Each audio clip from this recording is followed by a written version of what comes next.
Welcome to Tweed Townhall Presents.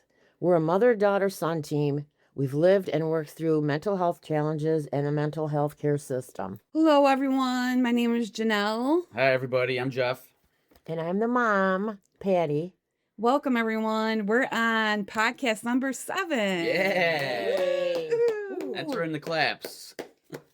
So March is Women's History Month, and on this podcast, we'll be talking about the women who helped shape the way that we understand mental health. So the title of this is Women Trailblazers in Mental Health. So welcome to the show. Can I just say, because this is Women's History Month, and I think this all the time anyway, but everyone out there give a big show of respect for all the women in your life, especially those that have an influence on your mental health and all the historical figures that did make a difference in this field. So Yeah. a big thank you to everyone, and especially Shout out. my mom. I'm giving my mom a hug right now Mom, because she was major impact on this family for all that support. Yeah, the support, the women's support systems in your lives. Just, give them a call right now. And say Janelle, thank you too, and my other sister Jen. Thank you guys, because at certain times in your life, it does help a lot having that support. Of course. It's funny that women are chosen because they are the people that have the more nurturing characteristics. Yeah. I got something to say about that a little bit later in the show, but yeah, for sure, 100%. Okay, Janelle. Right. So we're gonna give a little history lesson here about the first women trailblazers in mental health. Because for so long, women's voices were dismissed, misunderstood, silenced. But there were those women out there, the trailblazers, who still push forward. Mm-hmm. And they challenged the harmful ideas and they changed the system from the inside out. So in this episode, we'll be talking about those women pioneers who refused to stay quiet, their courage, their resilience, and whose impact still shows up in how we talk about, treat, and care for mental health. So let's get into a little history. Okay, a little bit of a history, and then we'll work more towards modern times and the impact that women have now. Okay, one of the first trailblazers was a woman by the name of Dorothea Dix, who was born in 1802. She was raised by her grandparents because her parents were unfit to be her parents. One was an alcoholic and the mother was unstable. Mm-hmm. So she had experience with that in the beginning of her life. Yeah. And her grandmother encouraged her to go to school. So she went to school for teaching and nursing. And after her education was completed, she was so exhausted, she became sick herself.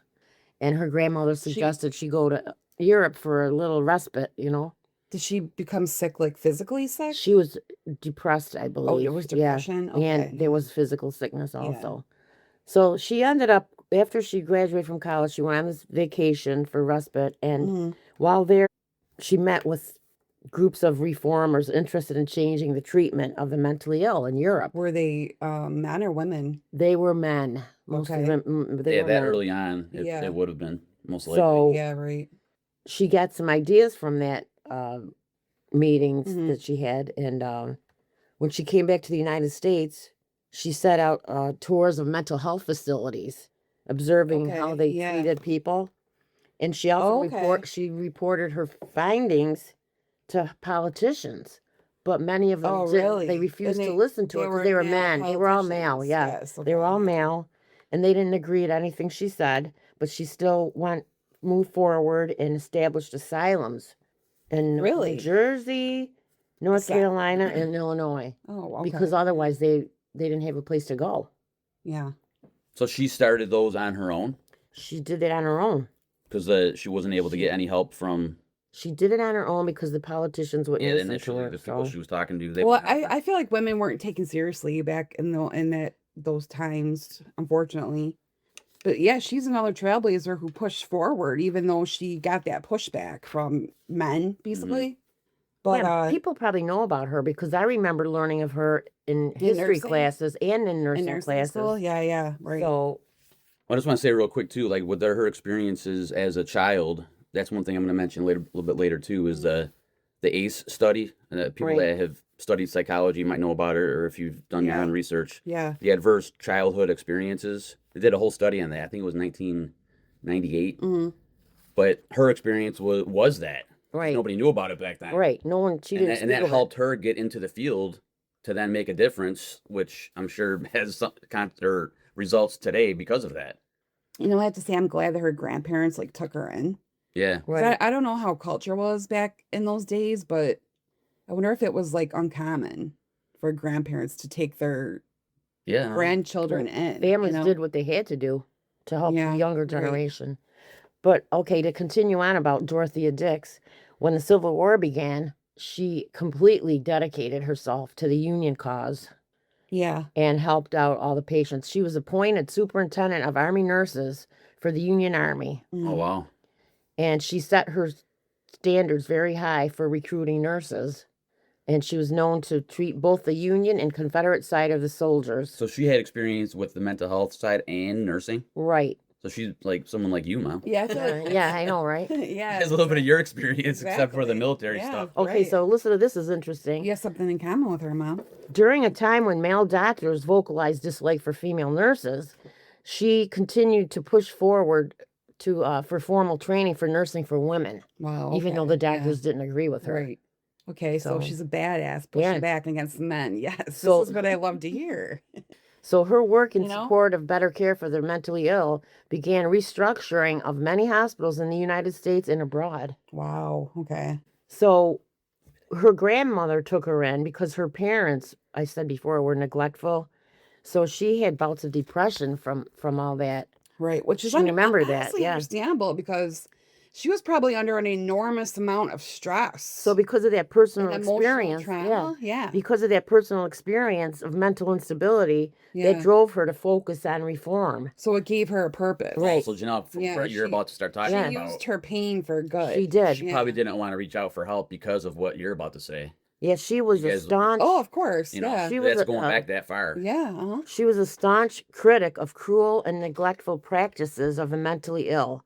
Like, know, for instance, patients were put in cages back then. Okay. Yeah. Incarceration without It was clothing Common. It was common. Yeah. and painful physical restraint. Because the woman I'm gonna talk about, Nellie Bly, is very similar story. Her own struggles helped make her a more compassionate advocate for people who were diagnosed with a mental illness.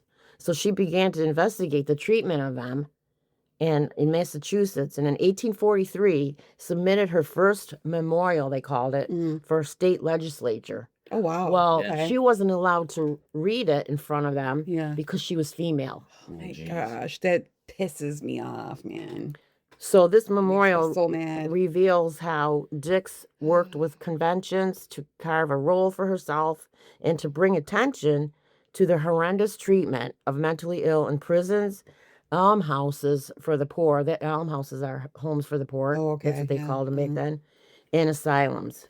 She supported the moral treatment of patients, which she learned from a French psychiatrist in Europe when she went there. Yeah. And her tireless work and dramatic testimonials highlighted appalling conditions in existing institutions. She promoted the inherent value of compassionate care. Okay. Which yeah. is very 'cause, Yeah. important Compassionate nowadays. care is so pivotal when you're dealing with anything medical, but mental health especially. So Can you guys imagine living in those times? No, I No. can't. When like the no, that's why I'm grateful civil for rights women like this. and like social issues was so slow moving as far as yeah, becoming more equal with men and women. they were pushing back Like- against every single thing that was trying to stop them. I think to some degree we take that for granted today because we didn't live it. Yes, we you know, do. and yeah. Can you? I just can't imagine living through those times. But wanted yeah, to especially look being up, being a woman, you guys can relate to that. Well, this is how long ago it was. She died in 1887 and is buried in Massachusetts. Okay, so she was alive around the same time as Nellie Bly. Where did you say she was from? Massachusetts. New Jersey or New Jersey? Massachusetts in that I just area. want to but point out one quick coincidence. When did you say she died? 1887. So I noticed that in your notes, and the one woman I'm gonna cover was out after you, Janelle, but she was born 10 years later, Really? Really? 1897. Mm. All right. You guys remember seeing the Buff State Asylum? those towers up Yeah, at the top that Yeah, are now yeah. a hotel. Yeah. The Richardson Hotel. That's where they kept mentally insane people. Well, now, isn't I it? remember driving by that. Yeah. I think I was driving by that once with you when you told me Yeah. that. I don't know if I could stand there. Do you guys think you could stand there? My friend Terry mean- did. She said it was very, very interesting. Me, like, That's probably I like would- a spot for paranormal I'm thinking investigators. I would get I would probably get vibes staying there, you know. But Yeah, well, I'm sure you would. But yeah, can you imagine how cruel they were to people back then? well, I'm gonna get into that right now with And lobotomies they performed too. yeah, right. But hysteria. Let's talk about hysteria for a second when it comes to Hmm. women's mental health, because hysteria was actually the first mental disorder that was attributable to women. And you guys, we were talking about this before we started recording, but hysteria, which I just learned, is derived from the Greek word hystera, and it means womb or uterus. And that's why they call it, I couldn't believe that when she and told that's me why that. they call it a hysterectomy. We learned that in nursing Oh, yeah, school. yeah, Oh, that's right, another, there's that's another connection. Yeah. Another connection. Jeez. So the ancient Greek wandering uterus theory held that the uterus could this is just insane to me. Held that the uterus could detach and move throughout a woman's body, which would then cause ailments, suffocating organs, or causing quote unquote hysteria. So it was believed to be caused by sexual inactivity or lack of pregnancy, and it was considered a creature within a creature, causing chaos until anchored. Okay, this is like ancient Greek. This kind of like Right. makes me think like Concepts, this was like- back then. This was the men's way Yeah. of controlling the woman. Right. So Make them think like they're going crazy yes, exactly. because they weren't being, Mhm. you know, more active. With So them. this also gets into like you know what I mean? So yeah, so for centuries, basically, the women who exhibited emotional distress, they weren't labeled mentally ill. They were seen as vessels of evil, possessed by demons, or practicing witchcraft, which, you know, is insane. Like when you think back to the time that this was happening in the 18th and 19th centuries, when women really had like postpartum depression or anxiety, Right. it was always lumped under hysteria. Hmm. So then many women were deemed mad or unstable for falling outside the social norms, which led to wrongful incarceration in institutions. And then, unfortunately, that laid the groundwork for modern medical biases, because today women's mental health issues can still be dismissed, unfortunately, you know. Yeah. So, and this is crazy too. Hysteria was in the DSM, which is the Diagnostic and Statistical Manual of Mental Disorders, Mhm. until 1980. It was labeled under hysterical neurosis. Okay. So as they took it out in 1980. Yeah. Isn't that crazy? Like that's like pretty It is modern, crazy. you know? I mean, I honestly, I'm not surprised because of how slow things move with things like that. So in the 18th, 19th, and even the earlier 20th centuries, institutionalization was often used not just for care, but for containment of women who were experiencing mental health issues. So, Yeah, a lot of men used to say, well, yeah, "Take my wife to the hospital." right, Yeah, Because they wanted a She's they wanted a hysterical. but they wanted a vacation from their wife. right. That's Yeah. why. It was totally legal back A in lot of these times, unnecessary hospitalization, that's for sure. So back in these days, women could be sent to asylums for reasons that today would be considered completely normal. For Mhm. instance, this is just this is crazy. Speaking out against their husbands, refusing marriage or traditional roles, postpartum depression, showing too much emotion, labeled as it's difficult or true. rebellious. Unbelievable. So, Mom, we would always actually talk about this, Mom, before the show, like for years, how husbands or family members actually had the legal authority to commit women, They did. sometimes without did. like real They didn't medical have to have a evaluation. they didn't have to have a reason. No, they didn't need a reason, which is it's crazy to think. But so yeah, once they were actually inside the institutions, they lost their autonomy. So That's why now they have to be evaluated by an emergency room physician and a psychiatrist. well, a lot of usually. times too, they have a whole staff of people Right. that will do the evaluation before even getting admitted, which thank God for that. But So yeah, their women's voices were further silenced within institutions. So instead of getting that compassionate care, which we mentioned earlier, Mm-hmm. Right. women were subjected to treatments that prioritize obedience over healing. Yeah. So that would mean forced isolation, over medication or sedation, and then electroshock therapy or like you said earlier, lobotomies. Mm-hmm. But the problem is those treatments, they ignore the root causes of distress, which Yeah. would be trauma, loss, inequality, or lack of freedom. So, so all that to say, I want to talk about Nellie Bly, Mm-hmm. who in 1885, she was 20 years old.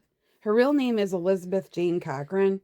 She wrote an anonymous rebuttal titled The Girl Puzzle to a sexist Pittsburgh Dispatch column, which put out an article said what girls are good for. Yeah. And that article argued that women were only useful for housework and babies. So her rebuttal championed women's education, independence, and career opportunities. So then she actually went undercover at the Women's Lunatic Asylum on Blackwell's Island, which is now Roosevelt Island in New York City. And it was an institution that she exposed for patient abuse, neglect, and overcrowding. So she actually went undercover Mm-hmm. in this hospital. Mhm. She pretended to be mentally ill, which she didn't even really have to do much to get in. Yeah, I was gonna say, what would be the 'Cause- requirements for her to actually get admitted? But I'm sure back Well, then yeah, they weren't no. big. But Like, all she had to do was act confused, Yeah. stare at walls, say she Yeah. couldn't remember anything. Right. yep. And the doctors labeled her so quickly as insane, and they got her She in. was admitted. But so that by itself exposed the chilling truth that women could be institutionalized with little evidence. Mm-hmm. So once she was inside, she learned that the reality was horrible for the women in there. She saw women who were perfectly sane but couldn't prove it. Patients were ignored, dismissed, and dehumanized. They had to have ice cold baths and inedible food. Then there was physical and emotional abuse, and the staff treated patients like they didn't matter. So, and then this is horrible. The more women protested, the more insane they appeared to the system. So there was no Of way out course. for them. Yeah. Yeah. But So how did she so she was resolve in it? there for 10 days. The newspaper that she worked for at the time arranged her release, and then she published her findings in what became 10 Days in a Madhouse. So when that was published, the impact was immediate. There was public outrage. Investigations were launched. Funding increased for mental health facilities. And then the conditions began to improve. So she didn't just go in and investigate and tell a story. She forced the world to pay To see, attention. yeah. Mhm. So Talk about trailblazers in yeah, the she mental was- health field. Geez, she's probably one of the bigger she's a ones. badass. And she was only in her 20s when she did this, I know, you that's know? crazy. So, which I'm sure all these women were. So that makes me even more of a, because when you have women like this who expose systems that harm other women, I mean, it takes a lot to do that. It takes a lot of bravery. It takes a lot of strength. It takes a lot of resilience to be able to push back against a system that is so set in place. You know, all these bureaucracies. It's so hard to fight them. So we need Now, what year trailblazers like you have it this. written in there? What year was that again? It was 18. That going back into the 1800s? That part? Yeah, it was 1885 when she wrote the rebuttal to Okay. What Girls Are Good For, Okay. and then she Oh, went that's right. undercover in 1887. So if they're like late 1800s, early 1900s, I think is when, on a small scale, things started to change. Yeah. Even though Yeah, like because Dorothea was around that time as well. Right. because you a know, lot of so- the the women that I covered too was like early 1900s, and like I told you, the research of when did women start becoming yeah. getting more involved in professional fields wasn't Mhm. until like the 1960s, 70s. Oh yeah. But yeah. like things Like- did start to the ball started rolling in the in the late 1800s. 1800s. Yeah. Right. Yeah. Mm-hmm. So almost 100 years later. Until it became full till it really circle. started to Until- Still, form. I'm sure there's Yeah. probably still things today that Right. happen, Well, but like- who knows? You know, they were speaking out against all these institutions, but they didn't actually have like careers in mental health until like the 60s. Well, on a larger scale. Yeah, on a larger Yeah. scale, right. Like one of the women that I'm covering did have a position in the field, which was her name is Mary Whiton Calkins, and she was the first woman president of the American Psychological Association in 1905. Oh, okay. So that's very- going early time too. Yeah, I mean, yeah, but yeah. just the impact didn't start to become more on a larger scale until later, like Right, 1960s, 70s. Uh-huh. But she actually had all the, like I was telling you before, all the requirements for a PhD going to Harvard. Yeah. But they refused to give her the recognition for Credentials? that Yeah. because she was a woman. That is, Right. That Like happens a lot. that's insane. It's infuriating. Which I hope she did eventually then earn that, but I don't know. I didn't come across that if she ever did earn her PhD, which she did earn it, but was she recognized for it? You know, What was her name again? Mary Whiton Calkins, 1905. And so I took a little bit of a different approach on the women in mental health. We're going to talk a little bit about trauma informed care too, and CBT, which is cognitive behavioral therapy. So what I did was, Can I interrupt you for a second? Yeah, Joe? go ahead. I just want to let she was given honorary membership of the British Psychology Association in 1928. okay, So she did earn her PhD by honorary membership. 1863 to 1930 was her lifespan. So anyway, with the CBT stuff, so I just did research on women that had an influence on CBT throughout the years, Yeah. and Which is it's cognitive behavioral therapy. yeah, just So, for anybody out there like, who didn't know. Yeah, it's just a treatment approach Yeah. for people that have anxiety, depression, different Mm-hmm. types of trauma. And so one of them is, her name's Marcia Linehan, and she developed dialectical behavior therapy, which is a form of CBT, integrating cognitive behavioral techniques aimed at treating complex and high-risk borderline personality disorders. Okay, yeah. And that was in the late 1980s. And she's still alive. She's 82 years old now. So I don't know if she's still active and all in the field, but she's still alive. Mm-hmm. Another one is Patricia Resick. I'm not sure how you pronounce that. Okay, yeah. So in 1988, she developed cognitive processing therapy, CPT, which is another form of CBT, a highly effective specialized form of CBT for PTSD. And that was a focus on helping with women's issues back then. So that's interesting because I thought CBT was like a more modern It's been around for a while. It's been around for a long therapeutic. time. It's just been developed just- more and yeah. more over the years. Over the More years, highly yeah. developed. Okay. Trauma-informed care is more of a new Yeah. approach. Right. That started in like late 1990s, Mhm. early 2000s. And so another one is Melanie Fennell. Mm-hmm. She was a pioneering figure in the UK, actually. And she co-developed mindfulness-based cognitive therapy, MBCT, and led prestigious CBT training programs. Mm-hmm. I watched a video on her, and she was talking about her early career, and she did a lot of training for like clinicians in the field. Yeah. So she had a big impact on that in the UK. And she started her work on CBT going as far back as 1979. Okay. You know, so Yeah. it's been out for a Yeah. while. Another one is Christine Doyle. She was a leader in rational, emotive, and cognitive behavior therapy, Yeah. REBT. So a lot of this is Wow. stuff that I've learned, and I studied psychology. School, A lot of the stuff I never heard of. Yeah. A few of these different types of therapies and these women. So she is still currently director of the Albert Ellis Institute and helping it to grow globally. Oh wow. Okay. Yeah. And so that was You know, I have to interject here for a minute. ahead. Like anybody who goes into this field, I feel like they have such a powerful reason for going into the field. You said she still practices today. Mhm.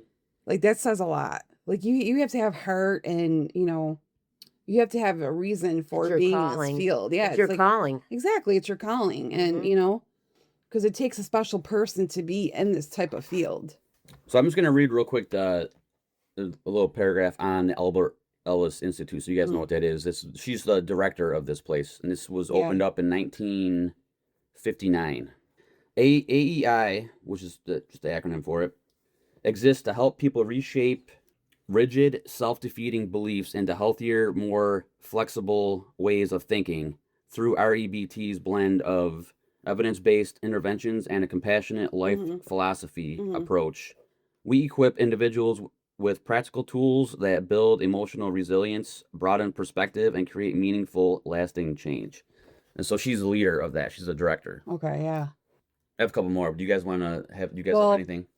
me and Mom were chatting a little bit on the side here, and Mom asked me who was the first woman psychiatrist. So I have like a list here of women psychologists and psychiatrists, but the earliest record of employment of a woman physician in an institution for the insane in the U.S. was the hiring of Dr. Mary H. Stinson Okay.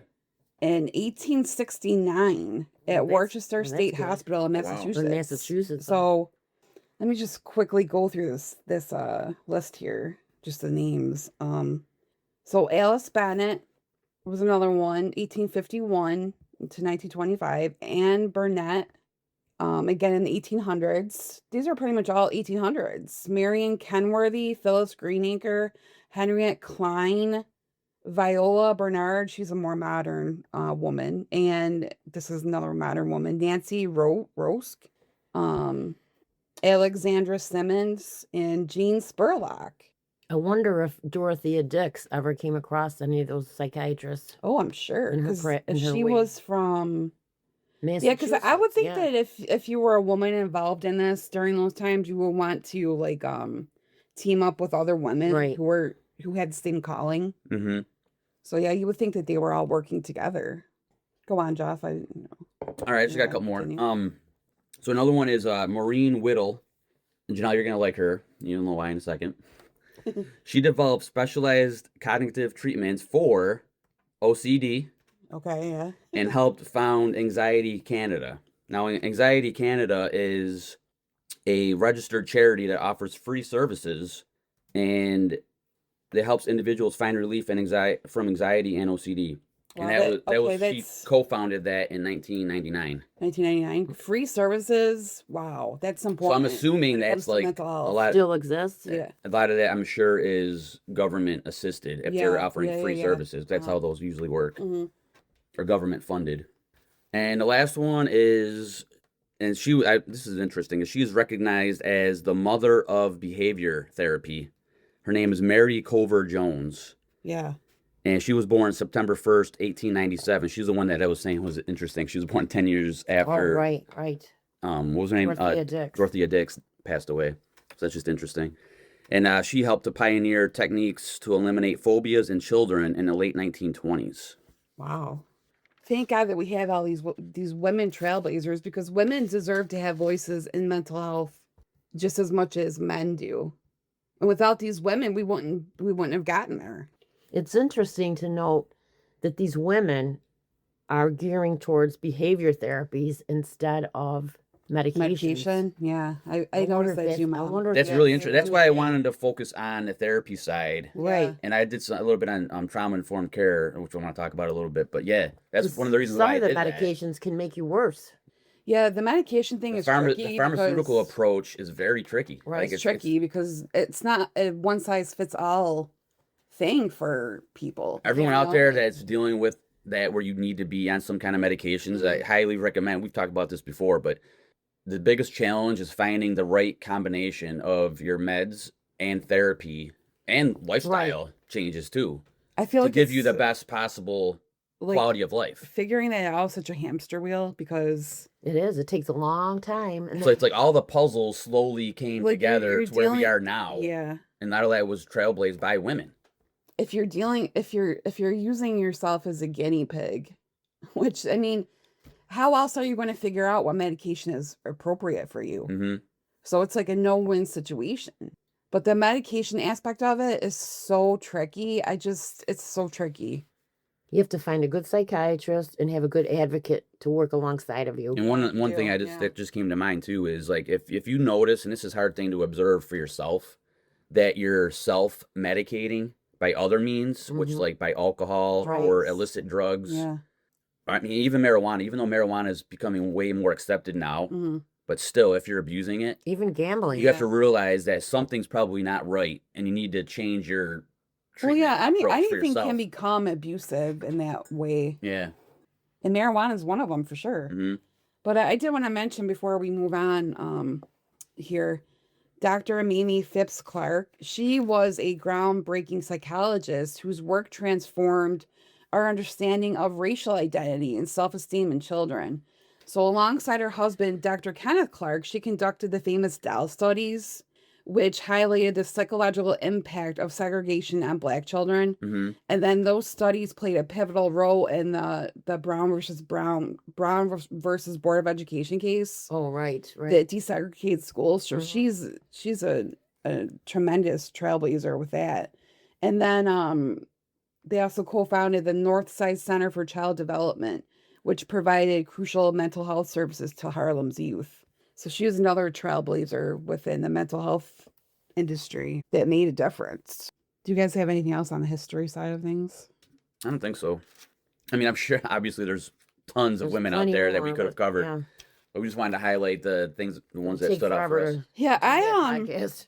I suggest if you're a deep diver, deep dive into this topic because there's so many more women that trailblaze for this that they deserve recognition as well. Yeah.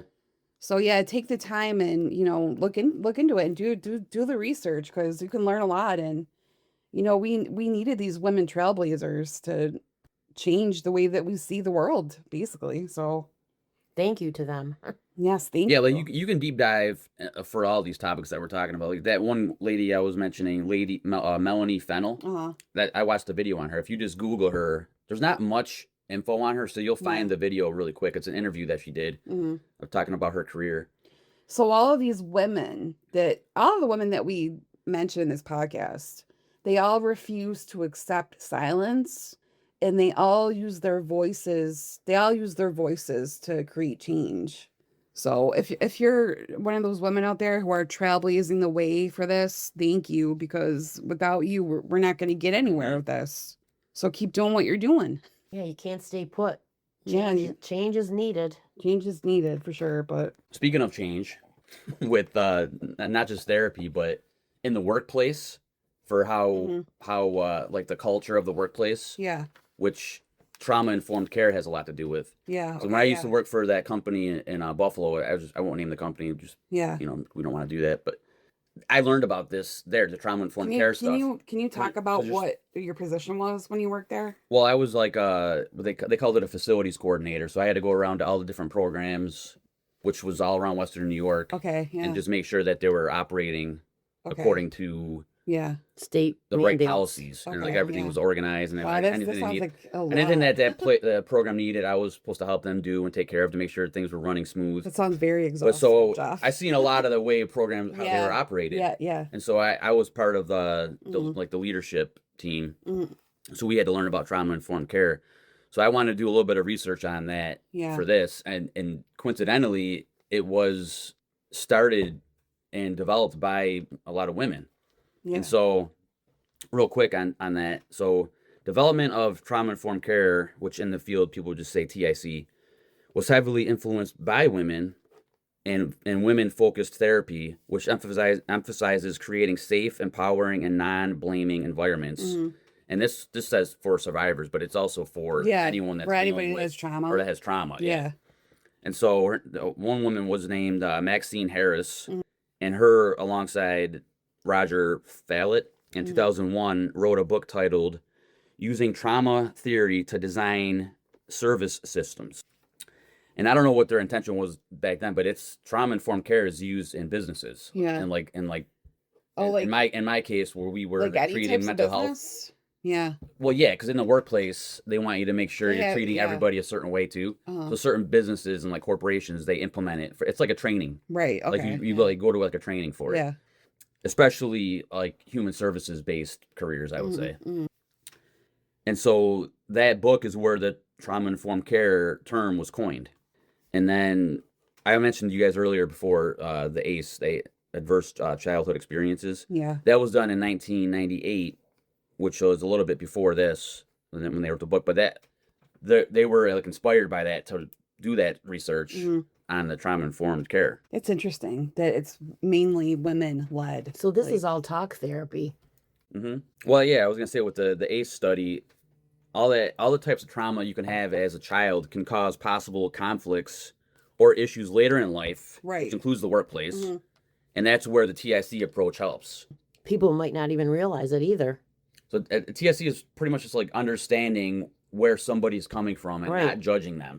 Right. Right. Trying to yeah. understand why you are it's acting not a certain way, or non-blatant. why you might have issues with a certain thing. Right. You have to understand the origins of that, and that's essentially the mental approach you have. There's no room for judgment when dealing with any mental health struggle. There's no room for judgment.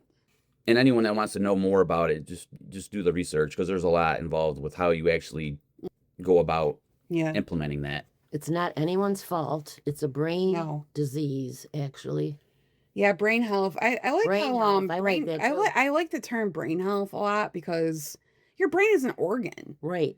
and your brain is just as important as your heart. There's an article you guys can reference too. I'll just say this real quick. It's called A Brief History of Trauma-Informed Core Principles, SAMHSA, Sanctuary, and Beyond. And it was written by Shenandoah Shafalo, and the website is shafaloconsulting.com, if you guys want to check that out.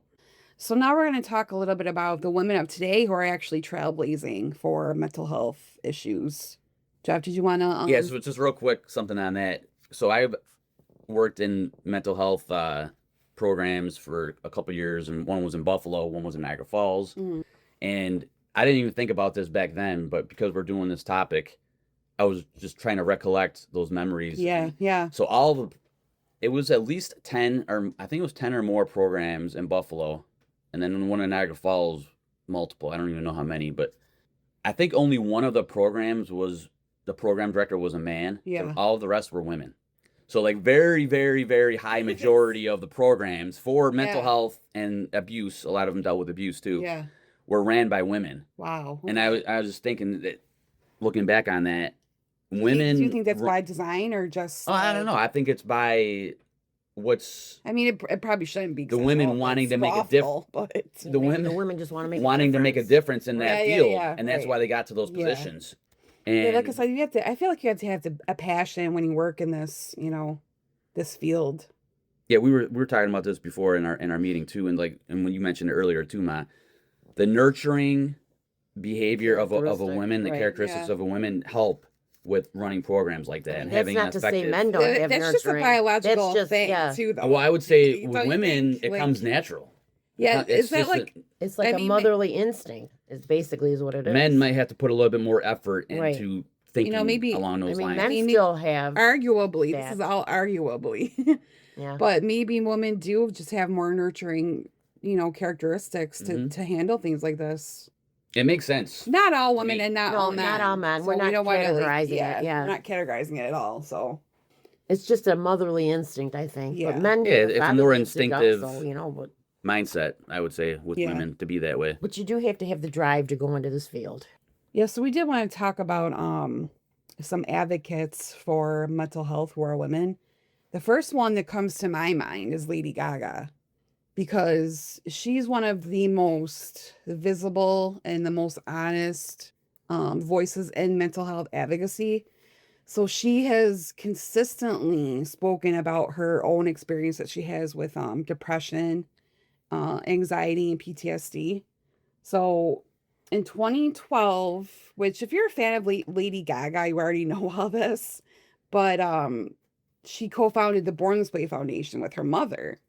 So the Born This Way Foundation's mission is to empower and inspire young people to build a kinder, braver world that supports their mental health, which is crazy that we didn't really have anything prior to. I mean, maybe we did, I don't know, but the Born This Way Foundation, that's what we need.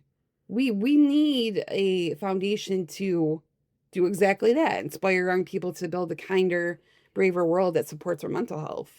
You know why that is? Go ahead. Stigma.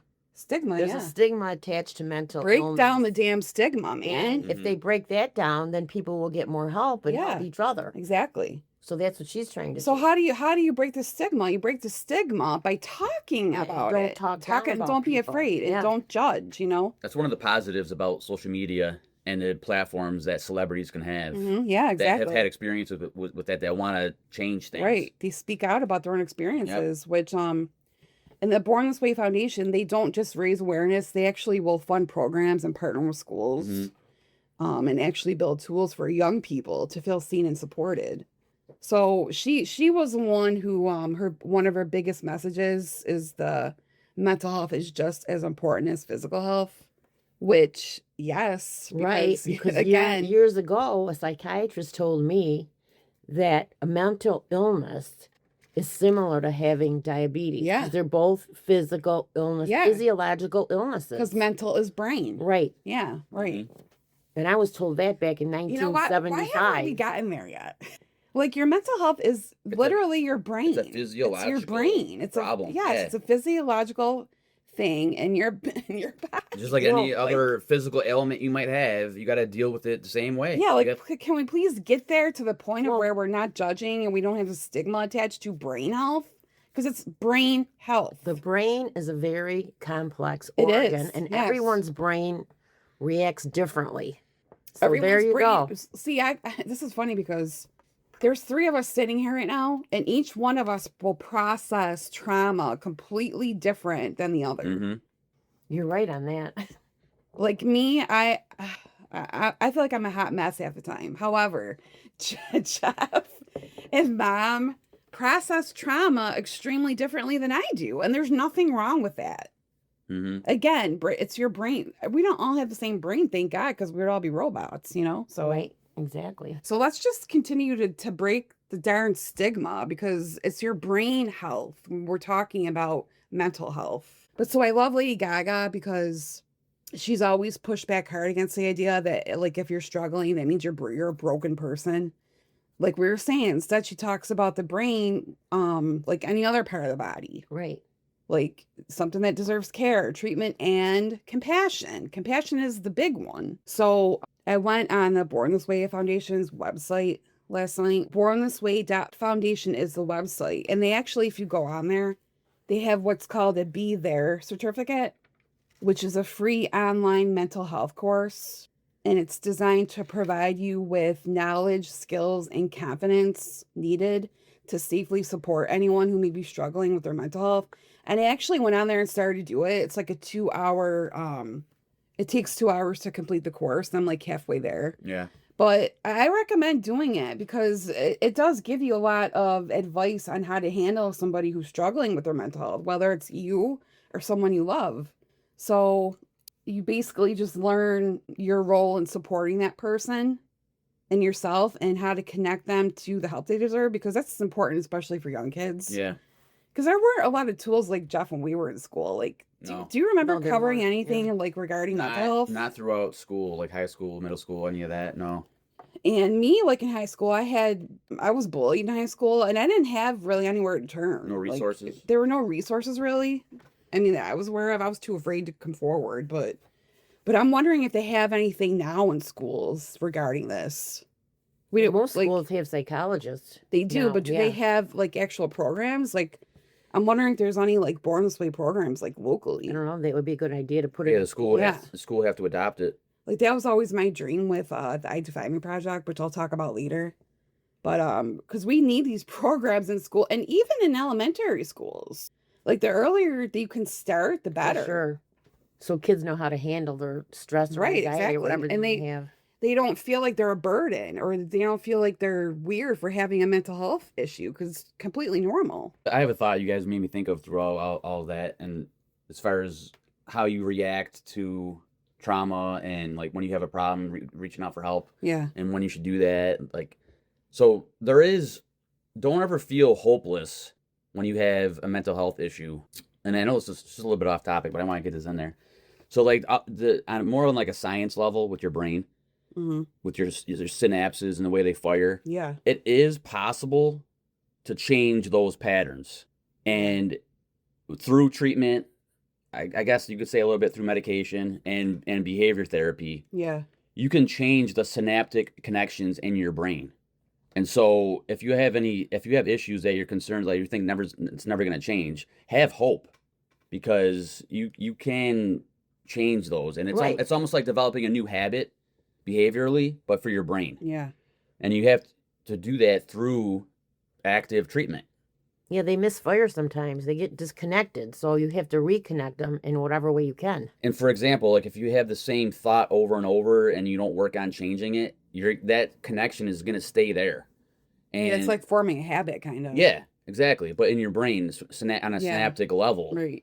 So if you say, I don't know what an example of it would be, but just like having a more positive experience with something that you have a negative experience with in the past, and then from having that positive experience, Well, that that's kinda- synapse direction will go to a different area of your brain, which would be That's kind of like positive. that's kind of like EMDR. I don't. yeah, it does help. It's same thing. That's a very new, You're working on therapeutic- changing those Yeah. synaptic connections, which which EMDR affects your thoughts. Yeah, EMDR fascinates me. I gotta look more into EMDR. So a lot goes into it, but what it comes down to is there is hope. Make If you- sure you contact your physician. Yeah. If there's any problems. Yeah, you have always reach mentally. out to your doctor, and also call 988 because it's always a good resource. Because stuff if like you're- that, it's really hard to do it on your own. It could become serious if you don't get Yeah, help. you know, I was just telling Jennifer this the other day. I'm like, dude, you can't get through life by yourself, man. You can't do it. You need help from other people that have the ability to help you. Yeah, you could think of it So like that just too. Like, reach out. how many people in your life, you guys out there, that you know have certain issues and problems that Yeah. never go away? Yeah. And it's right. like year after year, the same thing. It's most likely because they're not proactively working on it. Yeah, right. And you know, there is help out there. 988, call 988. We've used 988 so many times in our family, Mhm. and they are such a good resource. They will direct you, you know, who to call, and they will just stay on the phone with you. So call 988. I will just reiterate that all the time because they're extremely helpful. Mm-hmm. But another badass mental health warrior is Demi Lovato. Yeah. She is a survivor, man. But she's one of the most raw, unfiltered voices for mental health advocacy, especially for young people trying to survive things that aren't always visible on the outside. So what makes her different is that she doesn't just speak after, she lets people inside the messy ongoing process of it. Mm-hmm. So she shares her experiences very openly about addiction and eating disorder, self-harm, bipolar disorder. Is this through her social media? Or Well, does she yeah, have a but separate she also had 2 documentaries out. Okay. There was the Demi Lovato Stay Strong and Demi Lovato Dancing with the Devil. I actually watched that, and it hit so close to home. I was like crying watching it because it takes a lot of bravery to be that open about your mental health struggles. She was just, you know, laying it all on the table for everybody to see, and she didn't care because she knows it's gonna help other people. Mm-hmm. So she also uses her music as like a lifeline. Like if you listen to her music, it sounds more like journal entries. Yeah.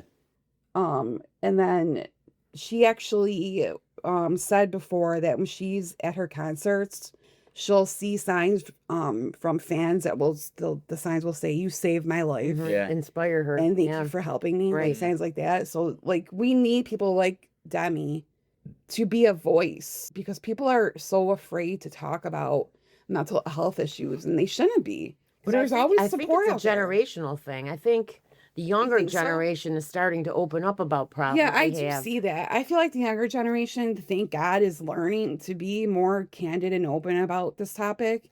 And that's what we've needed for centuries, you know? Because back in my years, people would talk and gossip. they were "Look at hush, that, hush, look at wait." that, hush, hush. You can't talk about this. Well, Somebody's going to that's- find out. You know, Well, that's not the way to deal with it. No, you have it's to not. talk about it. Mm-hmm. you know, within our own family, even like our extended family, there was always like a hush hush Yeah. element to Talk about it, be about it. talk about Yeah, like the it. elephant Yeah, in the the room. elephant in the room. Don't say anything. Everyone's thinking about it, but- but you don't want to say anything. But But see, that doesn't help anyone. That helps that no makes one. me want to push back. Like in my adult, like back then, I was just following like what I knew. Mm-hmm. But the more wisdom that you gain, and the further away you get from that like idea of thinking, you want to push back against that as hard as you can, and you want to be open about it. So I refuse to be silent So I about. mentioned before, you have to be willing to be vulnerable. You do, and it's hard. And don't see it as a weakness. It's hard. Yeah, it's hard for a lot of people to be vulnerable. So With Demi Lovato, did you see anything in your research, like for her concerts? Does she ever have an interaction with the crowd, and like have a conversation? oh yeah, of course. Because I know certain Yeah, she does. artists do that Well, Lady to hear, Gaga like, does it too. to Yeah. hear like their story. Yeah. And I've even seen some, I can't remember the name of the band, but they would bring people up on stage Oh, really? Yeah. to have them tell their story a little. It's only the people are comfortable that's enough powerful. to do that. Yeah, yeah. And then he'll, dedicate a song to them or something. Certain artists do that. And I have to say, there's nothing wrong with being private about your mental health struggles, but also just know, like, you don't have to talk about it like we are. Right. You don't have to be, like, so open about it. Yeah. But that's totally fine because I understand that as well. But just know that you can reach out privately to resources if you need to. Yeah, this was a big decision, all of us together, to do this, like the Yeah. podcast. Mm-hmm. So And please obviously, know, not please everyone's. know that you're not weird No. by having a mental illness or brain You know what? I have to illness. I have to say, like, throughout our like how we've had to handle mental health, we've heard those comments a lot with our loved ones. Oh, they're a weirdo. What's wrong with them? They're strange. They're, like Crazy. Or they're They're- mentally retarded. they're mentally That's not the right term. No. It's mentally ill. So much miseducation out Yeah. there. Yeah, And it's- just the wrong and beliefs. that's extremely judgmental, lacking compassion. So Mhm. please just show compassion to anybody who struggles with their mental health. But Selena Gomez is another very strong, badass warrior for mental health as well. So she openly shares her own struggles with anxiety, depression, and bipolar disorder. So she received she revealed a bipolar disorder diagnosis in 2020, and in 2018 she had a psychosis episode. So in 2022, I don't know if you guys watched this. I saw it. It was My Mind and Me, the documentary. I didn't know. I heard about that. Yeah, I highly recommend watching it. It should still be on Apple TV. But that documentary was just a raw, intimate look at her mental health struggles. So watch it because, again, she's such a strong voice for advocacy and mental health. Mm-hmm. And then through her makeup brand, Rare Beauty, she actually launched the Rare Impact Fund with a mission to expand access to mental health services for young people. So the Rare Impact Fund envisions a world where all young people have access to mental health care, which is so important, stigma-free community support, and culturally responsive resources that are sensitive to their unique backgrounds, which goes back to trauma-informed care, Jeff. Mm-hmm. So if you want to check that out, go to rareimpactfund.org. So with these women I just mentioned, they're advocating feels less like a speech and more like a hand reaching out, Yeah, saying, I've been here too. I understand. There's nothing wrong with you, Mhm. know? Yep. What was the name of Selena Gomez's documentary? My Mind and Me. Okay, My Mind and Me. Yeah, I love that they don't just use their voice to entertain people. They use it to to be truthful and be honest, and because when you do that, you help millions of people. I know. They have the audience for They it. do. They You do have can the help audience. people feel less alone, and that's what all that matters, honestly. That would be Janelle's I the know. woman of our family. Well, no. Do you want to go into that now?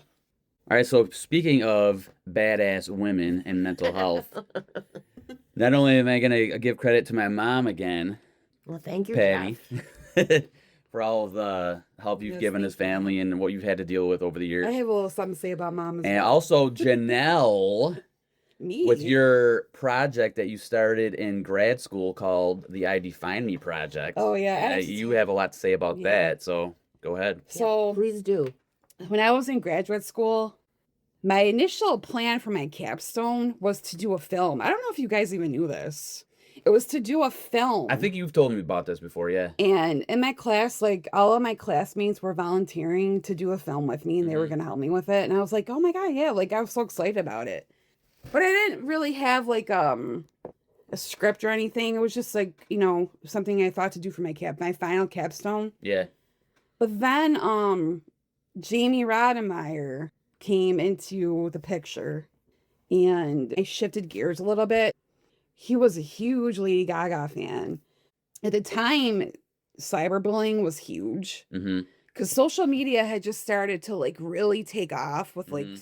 you know, Facebook. Facebook was really popular at the time. Yeah, those all the early stages. But so cyberbullying was constantly in the news. Yeah. And teens that were taking their own lives because of cyberbullying, which I can't even imagine being a teen in today's world having to deal with cyberbullying because I experienced just regular bullying Yeah, myself. our bullying, growing up yeah. with school and all that, and our adolescence, we didn't Yeah. have to deal with the cyber stuff. Cyberbullying in today's age must be horrific for kids. Like, I can't even imagine what it must be like for kids. So I pray that there's resources for them in schools to deal with that alone because that's such a huge topic. And cyberbullying has really become a horrible, horrible thing for teens nowadays. Mhm. It's 24/7. Exactly. Yeah. It's 24/7. Yep. So back in 2011, Jamie Rademeyer would do these videos on YouTube, and he was part of It Gets Better project, which was an anti-bullying campaign back then. Yeah. And he ended up taking his own life because he was bullied so harshly, you Mhm. know. So I went online, I heard about this. I went online and I watched all his YouTube videos. He was only 14. I was Wow. sobbing just going through all of his videos because he was such a sweet, kind boy. And he was the one that made me shift gears during my capstone project to create the I Defy Me project. Yeah. Which at the time, social media didn't really have mental health pages too Mhm. much. So with my advisor, we worked to create a social media platform. Yeah, you could say that was groundbreaking at the time. Well, she actually did say that to me in our meeting the one time that it was cutting edge. Yeah. But now it's like, it's not, thank God. There's so many more resources like on social media. Yeah. But that's why I created the I Defy Me project, was because of Jamie, because I wanted to do something good, you know, for the world instead of just some film, you know, but Yeah. because like me experiencing my own bullying, you never want anyone to feel that level of despair and hopelessness and self-hatred. Yeah. So that's why I created the I Defy Me project. So it was just a reminder that, you know, no one else can define who you are. Uh-huh. Only you have the power to define who you are. So, and I still have it up today. And I actually built an Etsy shop that's just full with positive messages. So, And people could buy products for themselves. yeah, they can. With, you know, how they define themselves, whatever way that might be. Yeah, so Jamie Rademeyer changed me for life. And as far as doing the movie versus the project, the project is something that's always kept alive year after year after Yeah, year, as long as you yeah. keep it going. The Yeah. movie would have been like a one and done thing. True, And like true. it might have got like lost Yeah, in history, you know. Right. But the I Defy Me project, you can go on the website today. Not right now. You have a Facebook page still, Yeah, right? I have an Instagram, a Facebook page. So if you want to check it out, go check it out. Yeah. Janelle, that goes along the line of what I've always said to you kids. Quote, it doesn't matter what others say about you. You know how you are, and that's all that matters. Yeah, Unquote. which is true. But when you're put in a position of people bullying you, which, you know, I have a lot of wisdom since then. So I understand that it's also the bully that is going Right, through they have something problems really also. freaking difficult. Right, in their life, always, you know? always. Yeah. Yes. But back then, you don't know that at that age. You think it's just you. You It's feel you're like the you're being problem. attacked, Like yeah. you're the you know, the person that there's something wrong with you. Yeah, You they know. pick on you because they have something internally Yeah, bothering it them. makes you get to a level of despair that no one should ever get to. As so- you get older, you develop that wisdom to realize Yeah. that too. Janelle, real quick too, you can still develop a movie and post it on your I yeah, Defy Me project page. Well, So you combine both, you know? I have so many goals for that and for our podcast. Yeah. Actually, so you know, hopefully one day we'll get there. Stay tuned. Hopefully We one day will. we'll get there. Yeah, 100%. stick around with us on this journey, okay? We would appreciate This is it. just the beginning. We are determined, that's for sure. But Mom, I want to throw credit to you, okay? Because if there's anybody who's a badass mental health warrior, it's our mom. Right, Jeff? Oh yeah. Like you have in here in our notes like who helped you understand your mental Yeah. health and which women in your life have shown emotional strength. 100%. Main one I think of is my mom. right here. She's getting emotional. I am too. But honestly, like, Mom, you Like- are a steady force. You hold everything together. You know exactly what to do during a mental health crisis. And Talk about mental health warrior and having the emotional strength to carry us all through whatever goes on in our life. That's Mom. Yeah, well, I still get emotional. Yeah. Right. Well, and and it's an emotional thing, but it does, like Jeff, you said, it takes an incredible amount of strength to be like a caretaker for family members with mental health struggles. And there's been so many times where, like, my voice is getting on the horse now. But like with Dad, for instance, people would abandon Dad because, and Because they didn't understand. I can't even fault them for it because there's a lot of fear There's fear and confusion and, miseducation and ignorance that is behind that. But Mom has always been there to, move forward and be a force of support. And, that's important for anybody who has mental health issues. Like, if you have that person that's always there, it's such a tremendous blessing because a lot of people don't have that. And, what you need to have people in your life who, you can love somebody when everything is great. It's so easy. Right. But when there's people who are struggling, when that person goes into like a mental health struggle and things get dark, most people will want to leave. Yeah, run away somehow. Mom has never been that person. To stick through it all and support and help in best ways that you can. That shows a lot of emotional strength. And Mom, she doesn't choose the easy path. She chooses the loving path. So, it's not just about showing up physically. It's about the emotional labor, the patience, and the love on, a level that most people don't fully see. Like, they see the person who's struggling with the mental health issue, but they don't see the person who's taking care of that person struggling, which is also freaking hard, Yeah, I'm proud to say a lot. I think most of my emotional strength comes from my mom. Yeah. Well, since you're recognizing me, I have to recognize my mother and my father, but my mother was a very strong, emotionally type person. So I get a lot of it from her too. Well, I gotta also say I give a lot of credit to Dad also, but a lot of the times throughout our life early on, he was dealing with his own mental health struggles, and in those times, Mom stepped up to the plate big time to fill in those gaps. Because Dad, he didn't really have a lot of people to turn to. Yeah.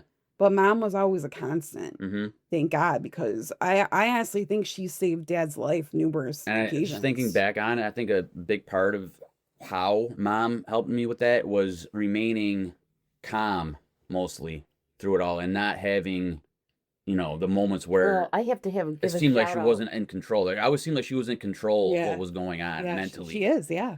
And I have to give a shout out to Dad's work friends because they helped out a lot too during certain instances. Yeah. And Mom, would you say, as far as having the ability to deal with mental health struggles, you think your nursing experience helped with that? Oh, I'm sure it did. Like the professional aspect of it and just knowing what needs to get done. It helped me understand the whole concept of mental illness. Yeah. But Mom, you're by nature extremely compassionate. So that helps. Well, that helps too. Yeah, like because there's people who will just you can't just turn your back on someone. Turn your back so easily on somebody, and you can't say they have control of it either because it's a biological brain disease. Yes. So, but Mom, I wanted to, because caretakers like you, Mom, they don't really get the credit that they deserve, because, like I said before, you'll see the person who's struggling, but you don't always see the person who's helping them survive it, which would be Mom. Yeah. Which is also very extremely emotionally draining. So, Mom, we love you. Yes. So, love you too. Thank you for Mom and the women and anyone out there that is in those positions needs their own support system too to help get them through. Thank you for supporting your loved ones because we need you. Period. We just need you. So thank you. So to close up this podcast, we just want to first say thank you for listening. And I think the biggest thing to take from this podcast is just how much I had to change for us to even be here having this conversation right now. It's because of those women trailblazers.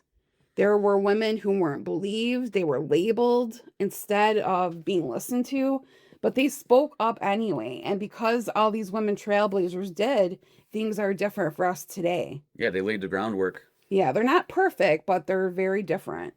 So, if anything sticks with you guys listening out there today, just remember that your voice matters, your feelings matter, and you don't have to hide what you're going through. You know, we get to keep this going now for the women trailblazers. Like, we owe it to them to keep pushing through and to keep punching, like my dad would say. And just give it one more day if things get hard. Yeah, I have to say my dad would always say to me, Janelle, if you're struggling, just give it one more day, because you never know what will happen in that day. And that's true. You never know what it could be life-changing. Yeah, you never know when that moment is when you're gonna break through the wall, so to speak, like that metaphor. Never lose hope, because things can always get better. I just want to say also on a more personal level for you guys out there, realize the women in your life who have made a positive impact for you, especially on the mental health side, and show your appreciation. Because some people maybe don't know how to say that. Call them up right now, or shoot them a text. Yeah, text them right now. Just say appreciate you for everything you've done in my life. And because verbal communication is better than texting. Oh, yeah. Send them a cute little graphic on Facebook. Yeah, anything.